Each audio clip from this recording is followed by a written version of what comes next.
industry, really privileged to have him here today along with all of our great speakers, and at last count over 715 attendees, so it's going really well for Eastside Augusta. I'm now going to need Tim Gurganis. Okay, thank you. I'm Tim Gurganis. Currently I work for Cisco Systems as a security investigator. In the past couple of years I've worked a lot with healthcare companies that have been affected by ransomware attacks.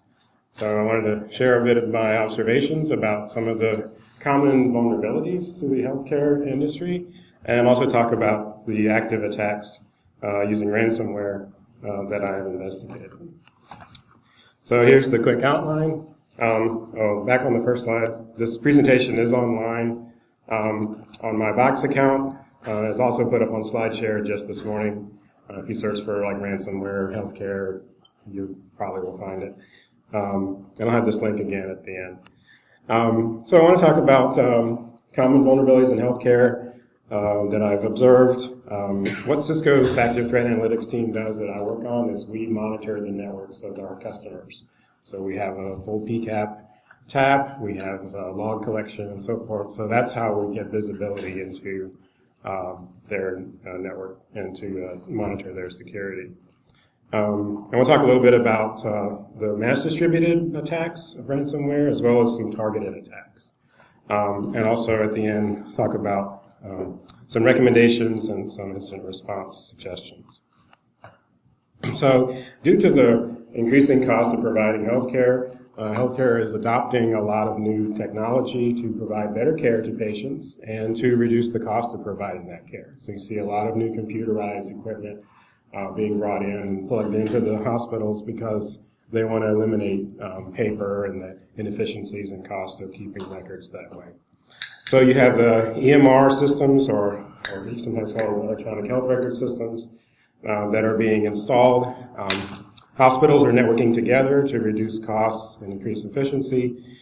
These systems are being designed for functionality and reliability, but not necessarily security hardened. And so that leaves the network vulnerable to some cyber attacks. Just some observations from a lot of the customers I've worked with. Half of them, when we started our relationship, didn't have an incident response team. At some point, when we do our investigation, do all the network forensics and the impact assessment and all that, we have to turn it over to the customer, and we would ask them, okay, who is going to be the person on point in your IT security team to, receive these investigations and work with us to mitigate these threats? And they often, that was a process they had to begin when they started, the relationship and we were doing their monitoring. And so that's one thing. They really weren't prepared for some type of cyber attack. Another thing is that they're all running equipment that is connected to some type of older version of Windows. It might be an MRI machine that has an interface that's running Windows. But often the machine is working fine and providing excellent care, but the operating system of the controller is no longer supported, no longer patched, and has, as a result, many security vulnerabilities. Also, hospitals' networks are diverse. The average hospital has 50 different kinds of devices. So everything from an Oracle database server to heart rate monitor to a lab machine that does, blood gas measurement or something. So you have all these types of computerized devices that get plugged into the networks. Many of them were not designed to be on a network, and they're definitely not designed to be secure on a network. They don't have authentication. They often don't use encryption, and they don't get security patches. Another observation is that the IT staff at a hospital is generally smaller than it ought to be, and they're very busy. The CIO of a hospital may have 100 to 200 active projects. Some of them are security related, most of them are not. And so it's very difficult in some cases to get the right visibility to security threats, to get the dollars allocated and the buy-in from the C-level to solve some of these problems. So what are some common vulnerabilities that I've observed? First of all, they're still using shared passwords for things like service accounts in a lot of cases, particularly those used on, like I say, embedded controllers or back-end systems that that are used for, the accounts are used for maintenance. But they allow a lot of access to the system and therefore to the network. There's low use of encryption. Most of the devices don't do a lot of logging. So when you do have an incident, there's not a whole lot to do forensics on. But it also means that your detection for attacks is not very good. They have weak or flawed encryption. That is, the key length is too short, the algorithm they're using is not secure, they have poor randomization. Some of the basic flaws that have been solved in other verticals, but have yet to be addressed, often with the medical devices. They often, if they're running web applications, they have remote file include vulnerabilities, SQL injection vulnerabilities, and just some of the basic common vulnerabilities that we see. And these are not being patched in a lot of cases because the hospital doesn't have the resources to test the patches. Plus, they have a lot of applications to test. Like I said already, they're still using devices with out-of-date operating systems. These could be older versions of Linux as well as Windows, but the ones that have been causing the most problems seem to be Windows.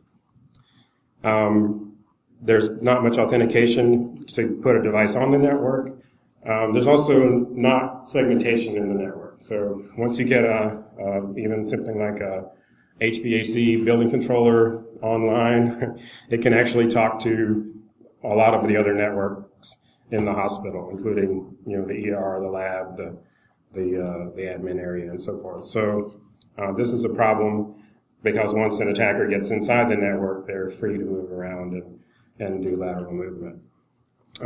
There's low use of NAC, which is something I've already mentioned. Another challenge is they have so many distinct IT teams. So at one hospital I was at recently, they said they have 5 teams. They had the IT team that did the lab equipment, and they actually calibrated the machines as well as did the network administration just for the lab machines that did blood tests and bodily fluid tests and various analysis that you need to do.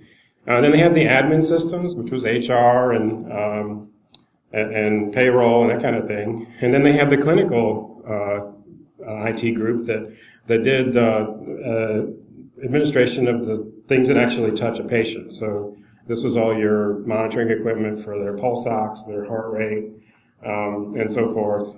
And then you had the building and physical security group. So this was people that had the electronic thermostats that were networked, the security camera system, all that. And these groups didn't talk to each other. And so one of them, for example, the building management people could put a big HVAC controller on the network, and it may have some vulnerabilities, and now you're exposing that the admin systems and the lab systems to that potential attack. And so this is a challenge that I've seen in a number of healthcare organizations. What's been the impact of these customers? Every one of my customers has had some type of ransomware incident. They've had systems that were encrypted, mostly by mass-delivered ransomware, such as CryptoWall, TeslaCrypt, or Locky. The most common way that I've seen them being infected is to click on a link or go to a website where there was malvertising. And this is back when Angler ExploitKit was active. And you'd see a lot of infections because they didn't patch Flash, and they would get a malicious download through their web browser. The second way is opening email attachments that they shouldn't. As you can imagine, hospitals pass around a lot of reports. Some of them are attached to emails, and it was very common in their business to open up these attachments, which in the case of an attack contain malicious macros that would install ransomware on the machine. 75% of medical institutions, believe they have or have been a victim of ransomware or believe they have been. And so we can say in general, the healthcare is lagging in its defense and protection from cyber attacks. And this puts your PII, your personal identifiable information, and your PHI, your healthcare information, at risk.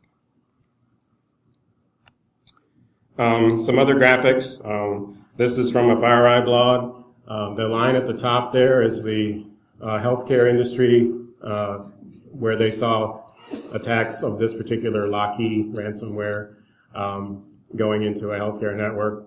And the graph is not linear, and it probably doesn't show it very well, but this is 50%. So over 50% in this one particular campaign was going into healthcare vertical. Below that, you have like telecom and transportation. But this is a common theme that I've seen amongst my customers as well. I have customers that are not in healthcare, and the impact of ransomware is lower for them. They're not getting as many infections from these particular kinds of attacks.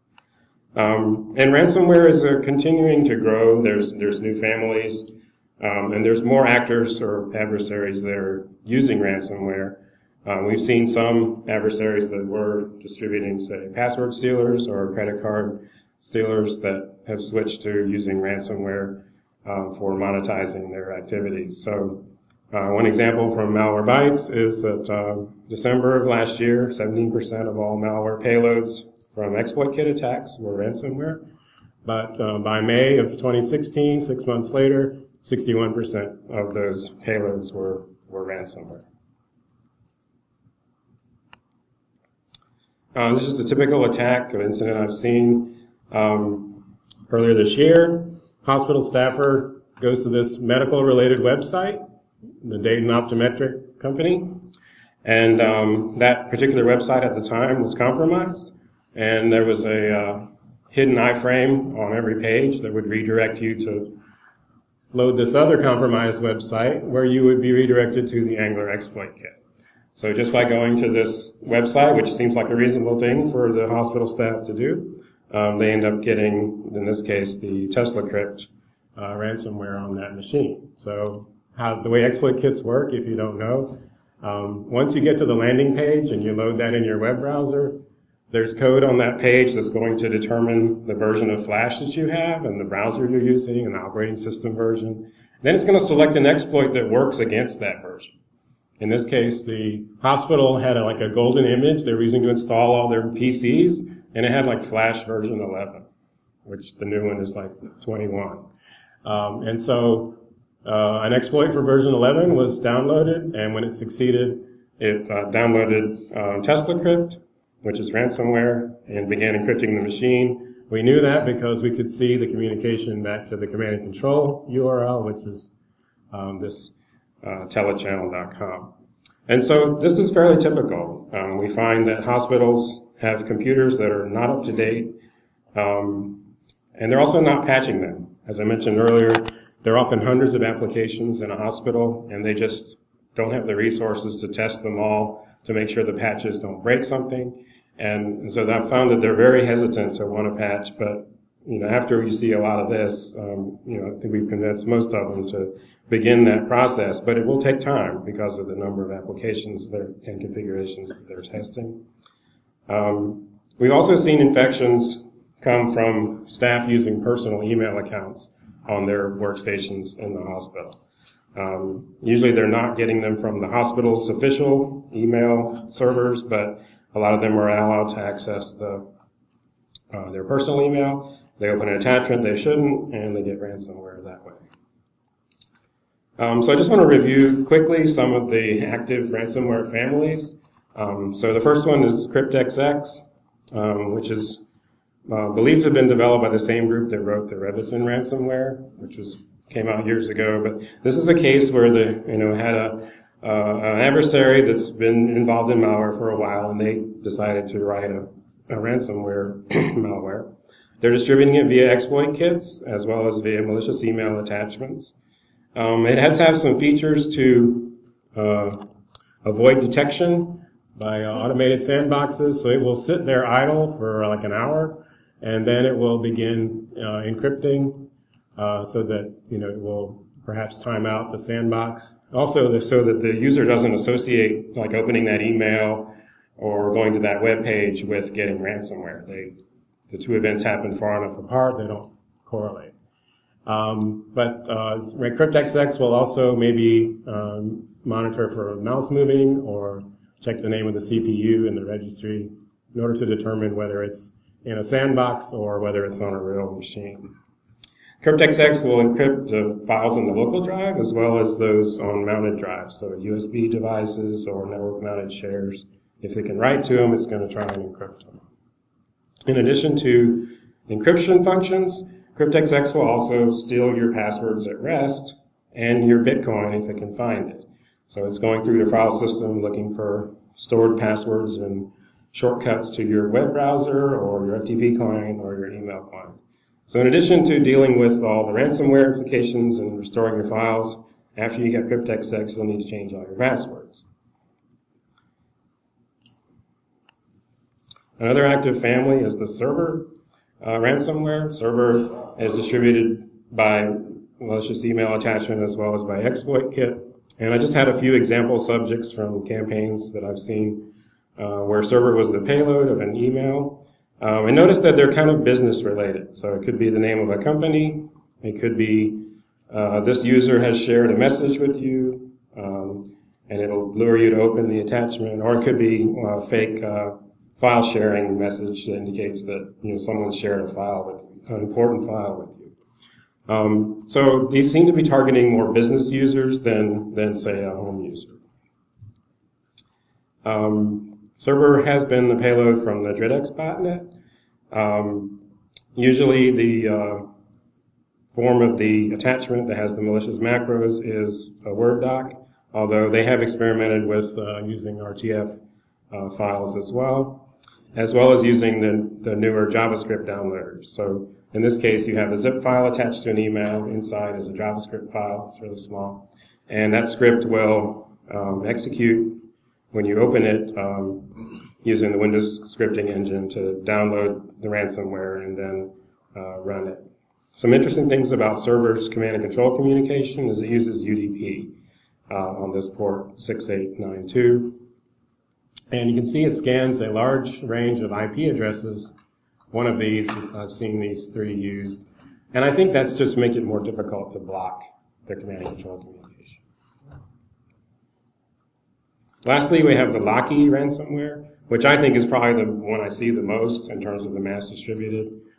This one seems to be exclusively distributed by email attachment, using the DRIDX botnet, which used to deliver the DRIDX info stealer. This particular botnet only runs on weekdays. So again, some indication they're targeting businesses because businesses have money to pay their ransoms. Locky uses an affiliate model, so you've got cooperating adversaries, designing a version of Locky with their affiliate and then being distributed by the DRIDX botnet.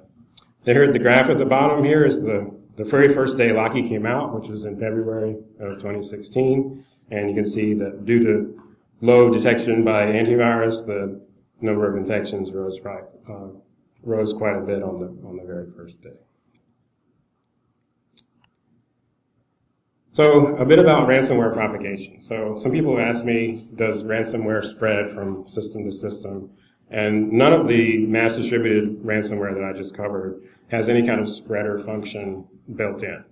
And so in cases where you've seen that happen, where an initial infection occurred and then it spread to 20, 40, 60 PCs within a network, there was some actor doing the spreading. We were using a script probably, but it was an intentional mission just to target that particular network. I've seen this with CryptoWall back when it was active, that they would get a special build that wasn't detected by antivirus just for a specific target because they already had some remote access into that network. Often the spreaders use Windows utility called psexec, which is handy for moving files to another system once you have an appropriate password, and then kicking off the encryption on the systems they can access. So in those scenarios where it's a targeted attack, I've seen them break into like a JBoss server, which wasn't patched, and then they would dump the memory or search the memory of that server looking for Active Directory credentials. And then once they had a list of credentials, they would scan the network to see where those worked. Then they would build a target list, create the keys that we're going to use to encrypt that particular target, and then distribute the ransomware and the keys, and then kick it off with a scheduled task. So at the same time throughout the hospital, they would run an encryption routine, and then this ransom note would show up on the display saying that you had to pay 1.5 Bitcoin per machine in order to get your files back. This is what happened at the Hollywood Presbyterian Medical Center, which you may have heard about in the news, but it also happened at some other locations, some other hospitals, some even in other countries. So here's a story based on an actual incident. On a Sunday night, the hospital staff noticed IT problems beginning, computers showing strange messages. This particular hospital had 10 large hospital locations and actually like 300 partnerships or off-site outpatient type locations.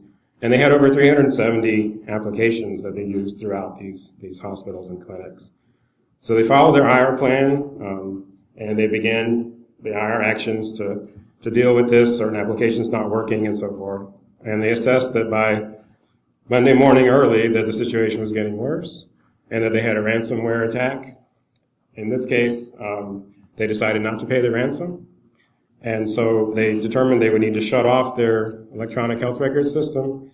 And that affected, of course, all of their locations, impacting patient care, billing management system, their ability to order supplies and equipment and so forth. No patients were put at risk by this, but they were definitely degraded in their capabilities because they couldn't use their computers. Some lessons learned from this. They said, plan for this to happen at your location because it's happening everywhere as you see healthcare institutions are being attacked by ransomware. This is different from a PHI type breach because you're in a denial of access to your computers. It's not like your computer information is being stolen. Plan to have an incident command center that coordinates all of the now manual activities that you're going to have because your computer network is not available. Rehearse the plan. Include an alternate communications capability that is still HIPAA compliant. There was a temptation, everybody start just using your cell phones to send emails and text messages and we'll communicate that way, but some of that violates your compliance, so you can't just do that. You have to have a plan that is an alternative to the normal network, normal way of doing things, but it maintains that compliance. Another thing that they hadn't planned for was that the recovery would take three weeks. So within 72 hours, they had restored critical applications, but it took a full 3 weeks before everything was back to normal. And so during that time, certain processes had to be done manually on paper using a different special process. So if you've been rehearsing to have like one application go down, now imagine what you would do if they were all down. But this is what they went through. Another thing, I've seen them break in through I mentioned the HVAC controllers a number of times because we have seen some breaches where that was how they got in, and then due to no segmentation, that allowed them lateral movement inside the network. This may happen because the remote access on the HVAC systems is not secure, or it may happen in one case we saw where the vendor support guy came in, used the terminal sitting next to the controller to read his personal email and brought in the ransomware that way. I'm going to skip this slide about how it might get worse because I'm running out of time. There are some host mitigations that I have seen be effective. One is you can enable click to activate on your Flash plugin. That way when you go to a page that has those banner ads like this, they aren't run automatically. You will have to click on it in order to see them.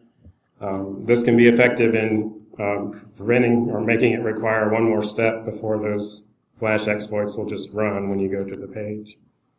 Another is to change the way Windows handles JavaScript. As I mentioned, we're now seeing the email attacks that the attachment is a zip file. It contains a little JavaScript whose sole function is to download malware and run it on your computer. But there's really no purpose for having a JavaScript email attachment. And so at your email gateway, if you can block zips that just contain JavaScript, do it. Also, change the way Windows acts when you click on a JavaScript file so that it opens something innocuous like Notepad instead of running the script on your system, which would then infect your machine. There's no reason to have JavaScript in a hospital, so you're not really reducing the functionality of the applications. Here's some instructions on how to do it. You basically right-click on a JavaScript file so that you pick an application that's not the WScript interpreter, but is in fact, something harmless like Notepad. Another idea is to use canary files. You can create some files on your desktop and then have a monitor process that anytime something tries to write to those or encrypt them, it gets killed. And this is the idea behind this utility called anti-ransom, which will do all that for you. You install anti-ransom, and it will create a dummy folder of documents. And if you get ransomware and it sees those documents and tries to encrypt them, then that process will be killed, and then it'll display this warning. This doesn't stop all encryption, but it'll stop most of it, right? Because there's no guarantee that the first files the ransomware goes after are your canary files. But when it gets to those, that process gets killed. So this seems to be an effective way to, based on the file activity, identify ransomware and stop it. Some recommendations, I've already covered a lot of these, but have a backup and test your backup recovery. Patch Flash, because it's the most commonly exploited middleware application. Patch your web applications. Don't enable macros in your Office, and try using the click to activate to disable Flash except when you specifically click on the content. Some final thoughts. Compliance does not equal security. So a lot of hospitals spend a lot of money on HIPAA compliance and other privacy protections, which are very important, but that doesn't mean that they're secure in that they're not vulnerable to these cyber attacks. Get to know your vulnerabilities on your network. Know what's on your network. I have one customer now that's been scanning their network for 2 months just to find out all the different kinds of devices they've got and what operating system they're running because they just didn't know. And it's impossible to defend and protect your systems if you don't know what they are or what their vulnerabilities are. Then have a comprehensive security policy that addresses these vulnerabilities and manages them to reduce your risk. Make sure that includes your provider or your partnerships, of off-site facilities and clinics.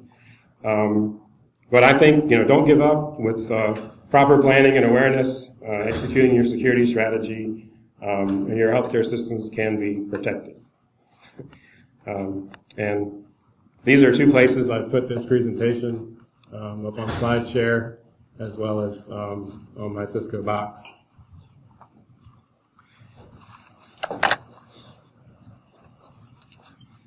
And I think that's it. Are there any burning questions? I hope you learned something. I enjoyed presenting here today. Yes, sir. Have you seen anything else outside of I know you said passwords and stuff that's been exfiltrated, but have you started to see some kind of things where you've been asked anybody that has PHI or PII on their PCs or anything like that? I have not seen anything like that. That is one of my what if it gets worse predictions, is that you could see ransomware actors threatening to do a HIPAA breach if you don't pay the ransom. And so that hasn't happened, but it's conceivable that it could. All right, thank you, Tim. We don't have time for any more. Appreciate it.